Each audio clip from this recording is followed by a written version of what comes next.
राजधानी दिल्ली को डूबते पूरा देश ही नहीं पूरी दुनिया देखकर हैरान है। लाल किले के बाहर नाव चलते राजघाट के गेट तक पानी ही पानी, आईटी जैसे पौष इलाके में पानी भर जाना सबको हैरान करता है। इतने विशाल देश की राजधानी जहां संसाधनों की कोई कमी नहीं, जहां प्रधानमंत्री सहित देश के कई भाग्य विधाता रहते हैं, जहां पिछले 8 साल से खुद को आम आदमी कहने वाले केजरीवाल की सरकार है, फिर भी दिल्ली का ऐसा बुरा हाल।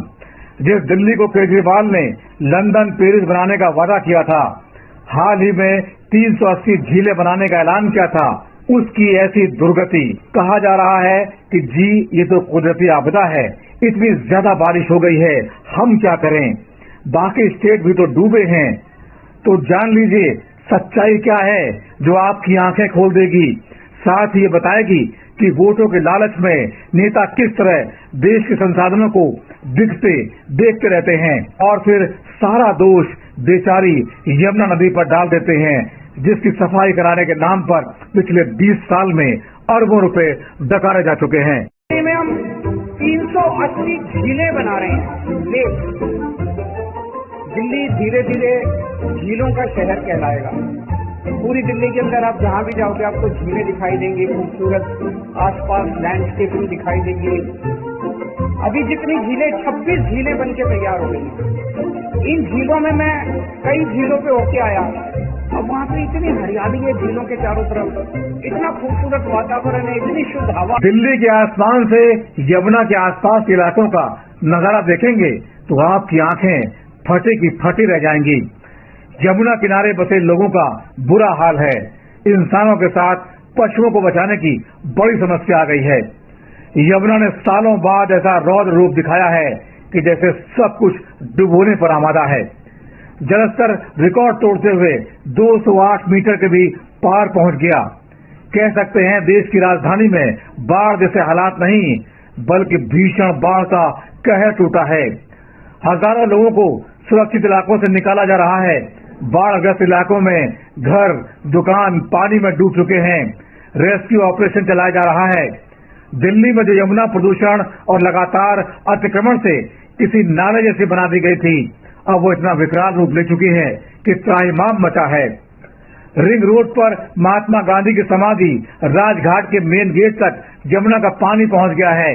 अब सवाल उठता है, हालात इतने बिगड़ने के लिए क्या केवल ज्यादा बारिश होना या हथनी कुंड बैराज से पानी छोड़ देना ही जिम्मेदार है, या वाकई नेताओं ने असली खेल खेला है? के बदल से जो लोग सुन रहे हैं कि आज यमुना सागर में क्या बुरी हाल है, ये लोग अपने दुकान पे जो झुग्गियां बनी है वहाँ छोड़ के यहाँ देखने बचे हुए। सरकार फेल हो गई है। दिल्ली के मुख्यमंत्री अरविंद केजरीवाल के जो बड़े बड़े वादे करते थे तो सारे इनके फेल हो गए। लोग यहाँ रात भर देखिए इस तरह से इन्होंने घड़े काट करके और अपने तिरपाल लगा से यहाँ ऐसे बचे हुए जानवर क्या भैंसों को देख सकते हैं कि किस तरह भैंसों की जान का लगी है, उनको धीमे धीमे ऊपर हमको ला रहे हैं। ऐसे अंदर जानवर, इंसान और जानवर सब अंदर फंसे हुए। करीबन 4000 से ज्यादा किसान यहाँ खेती बाड़ी करते थे, लेकिन आज दिल्ली के मुख्यमंत्री अरविंद केजरीवाल, इतना बड़ा दुर्भाग्य की बात है कि उनका न कोई विधायक न इनका कोई मंत्री यहाँ आने को तैयार है। इन लोगों के कोई हालचाल पूछने को तैयार नहीं। हाहाकार मची हुई है, खाने की दिक्कत है। यहाँ मच्छरों, डेंगू, चिकनगुनिया जैसी बीमारियां कितनी यहाँ पे है। इसलिए हम लोग सब लोग भारतीय जनता पार्टी के कार्यकर्ता हम लोग आ रहे हैं, हम प्रयास करेंगे जो भी मदद मतलब इंसान के नाते हो तो हम लोग सारी उनको मदद हम लोग करेंगे, पूरा मदद कर रहे हैं। लेकिन सबसे बड़ी समस्या ये भी जो अंदर लोग फंसे हुए जिनके मतलब उनको नहाने की जो मरे भी करीबन 300 से 400 लोग अंदर जो फंसे। सबसे पहले सुनते हैं एक्सपर्ट का क्या कहना है। एक्सपर्ट का साफ मानना है बारिश इसके लिए अकेले जिम्मेदार नहीं है। दिल्ली में जिन दिनों बारिश घट गई उन्हीं दिनों बाढ़ का प्रकोप बढ़ा। हरियाणा में हथनी कुंड बैराज से पानी छोड़े जाने को लेकर काफी कुछ बहाने बनाए जा रहे हैं।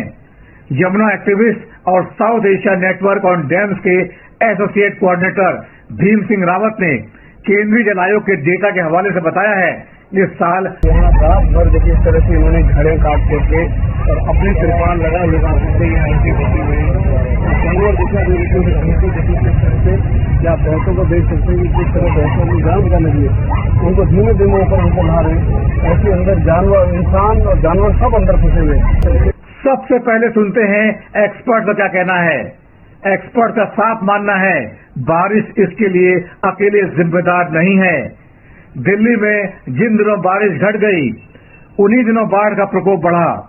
हरियाणा में हथनीकुंड बैराज से पानी छोड़े जाने को लेकर काफी कुछ बहाने बनाए जा रहे हैं।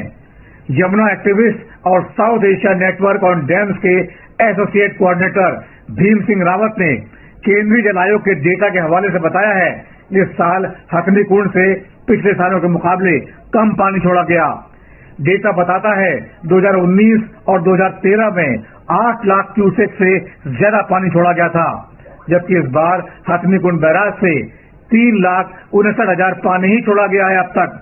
जिन सालों में इससे भी ज्यादा पानी छोड़ा गया था तब बाढ़ क्यों नहीं आई और इस बार क्यों आ गई, तो सुनिए इसका सबसे बड़ा कारण है यमुना के रास्ते में जबरदस्त अतिक्रमण। इसके अलावा दूसरे कारण जो जिम्मेदार हैं वे बताते हैं कि ज्यादा बारिश की वजह से पानी को निकालने के जो इंतजाम होते थे उनको किस तरह पिछले सालों में बर्बाद किया गया। इसमें कोई शक नहीं अपर यमुना बेसिन में भारी बारिश हुई, लेकिन उसका पानी कहीं तो जाएगा, तो इंतजाम क्यों नहीं किए गए, क्यों नहीं इसके बारे में समय रहते सोचा गया। उल्टा विकास का मॉडल तैयार करते समय यमुना को भुला दिया गया।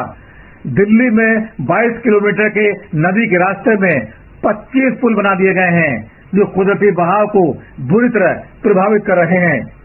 हर 800 मीटर की दूरी पर एक पुल है। इसके अलावा नदी में गाद यानी सिल्ट जमी हुई है जो साफ नहीं करवाई गई। इसकी जिम्मेदारी भी क्या हथनीकुंड बैराज की है। सबसे गंभीर समस्या ये है कि बाढ़ के मैदान का अतिक्रमण कर लिया गया और प्रशासन देखता रहा। वेटलैंड की जमीन पर अवैध कब्जे हैं। वोट बैंक की सियासत के चलते केजरीवाल सरकार कोई एक्शन नहीं लेती। कई बार तो गरीबों को उजाड़ो नहीं बल्कि उन्हीं इलाकों में बसाओ ये नारा दिया जाता है ताकि वोट बैंक मजबूत बने। लेकिन ये किस कीमत पर हो रहा है आज पता लगा। गरीबों को मदद करने के और भी तरीके हैं। जब अवैध बस्ती बस गई है तो उसका मल मूत्र कूड़ा करकट सब यमुना में ही जाता है। बाढ़ के जिस मैदान को अतिरिक्त पानी के लिए खाली छोड़ा जाना चाहिए था वहाँ कूड़ा पड़ता है और सरकार आंख में पट्टी बांधकर दिल्ली को लंदन बनाने में लगी थी। डूब क्षेत्र में इतने पक्के निर्माण कर दिए गए हैं कि बहता पानी न तो धरती में जा पाता है न भाप बनकर उड़ पाता है। पानी की आसानी से निकासी के लिए बेहतर ड्रेनेज सिस्टम नहीं बनाया गया। ऊपर से यमुना के ऊपरी हिस्से में कई बांध बना दिए गए जहां से बरसात में अतिरिक्त पानी छोड़ना मजबूरी है। एक्सपर्ट का कहना है नदियों के पास अपना फ्लड प्लेन यानी बाढ़ का मैदान होता है जो 5 से 10 किलोमीटर फैला होता है। ऐसे में जब पानी ज्यादा आता है तो बाढ़ नहीं आती क्योंकि आसानी से वो अतिरिक्त पानी बह जाता है और इंसानी रिहायश की तरफ पानी नहीं पहुंचता। हालांकि आईटीओ के आगे यमुना के पश्चिमी हिस्से पर कोई फ्लड प्लेन नहीं बचा है। विकास के नाम पर उस जगह पर कब्जा कर लिया गया है। 5 किलोमीटर के बाढ़ के मैदान में पानी इकट्ठा होने के लिए वेटलैंड होता है जो एक्स्ट्रा पानी को समेट लेता है। हालांकि दिल्ली में न सिर्फ फ्लड प्लेन सिकुड़ा है बल्कि कैचमेंट वेटलैंड भी गायब हो गया है। इसके अलावा ब्रिज नदियों के बहाव को संकुचित करते हैं, रोकते हैं। अगर आप जरा पुल बना देंगे तो उसके लिए बहाव को कंट्रोल करने के लिए सेकंड प्लान भी बनाना पड़ेगा। दिल्ली में वजीराबाद बैराज से ओखला बैराज के 22 किलोमीटर के हिस्से में औसतन हर 800 मीटर पर 25 पुल बन गए हैं।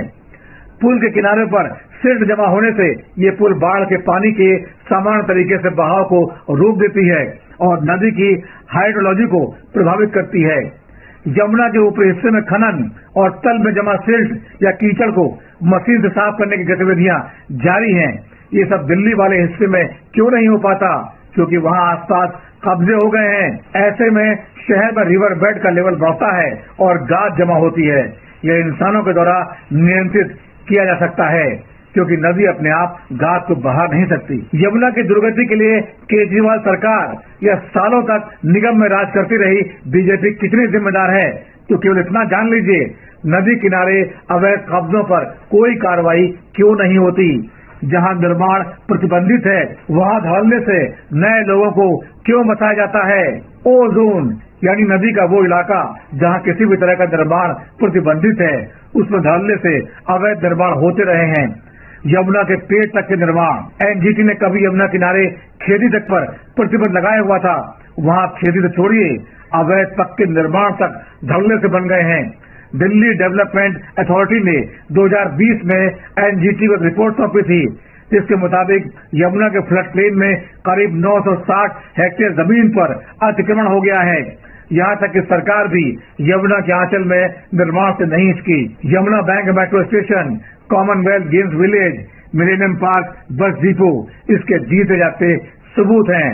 इन सब का निर्माण ओ जोन नहीं हुआ।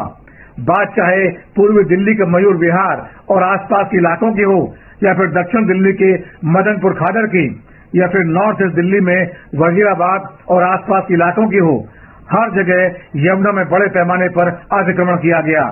डीएनडी से लेकर गीता कॉलोनी, ओखला, वजीराबाद और पल्ला बेल्ट तक अतिक्रमण ही अतिक्रमण।